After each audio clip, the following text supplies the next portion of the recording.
ক্রিকেটের বিশ্বায়নের লক্ষ্যে প্রথমবারের মতো ২০টি দল নিয়ে বিশ্বকাপ আয়োজন করেছে ইন্টারন্যাশনাল ক্রিকেট কাউন্সিল আইসিসি। দল সংখ্যা বাড়ায় চলমান টি-20 বিশ্বকাপের প্রাইজ মানিতেও এসেছে বড় পরিবর্তন। ফুটবল কিংবা রাগবির সাথে পাল্লা দিয়ে ক্রিকেট বিশ্বকাপেও কারিকারি অর্থ খরচ করছে আইসিসি, অর্থাৎ রেকর্ড পরিমাণ প্রাইজ মানি থাকছে চলমান এই আসরে অংশগ্রহণকারী দলগুলোর জন্য।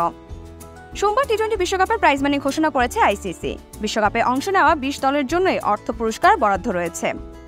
টুর্নামেন্টের জন্য সর্বমোট প্রাইজ মানি ঘোষণা করা হয়েছে $11.25 মিলিয়ন বা প্রায় ১৩২ কোটি টাকা। সংখ্যাটা বেশ চমকে দেওয়ার মতোই। যদিও ফুটবল বিশ্বকাপের ৩,০০০ কোটি টাকার প্রাইজ মানির কাছে ১৩২ কোটি টাকা খুবই নগণ্য, তারপরও এই সংখ্যাটা রেকর্ড পরিমাণে। আগের আসরে যেটা ছিল $৫৬ লাখ বা মাত্র ৬৫ কোটি টাকা, অর্থাৎ গত আসরের চেয়ে এবারের প্রায় দ্বিগুণ বরাদ্দ দিয়েছে আইসিসি। এবার চ্যাম্পিয়ন দল পাবে $2.৪৫ মিলিয়ন, অর্থাৎ বাংলাদেশি টাকায় তারা পাবে প্রায় ২৯ কোটি টাকা।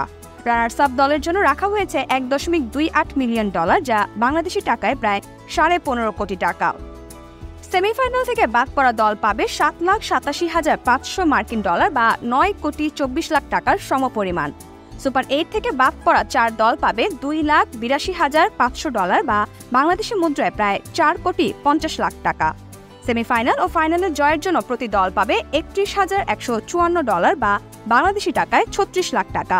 এছাড়া ৯, ১০, ১১ ও ১২ নম্বরে থাকা দল পাবে $২,৪৭,৫০০ মার্কিন বা বাংলাদেশি টাকায় ২,৯০ লাখ টাকা করে।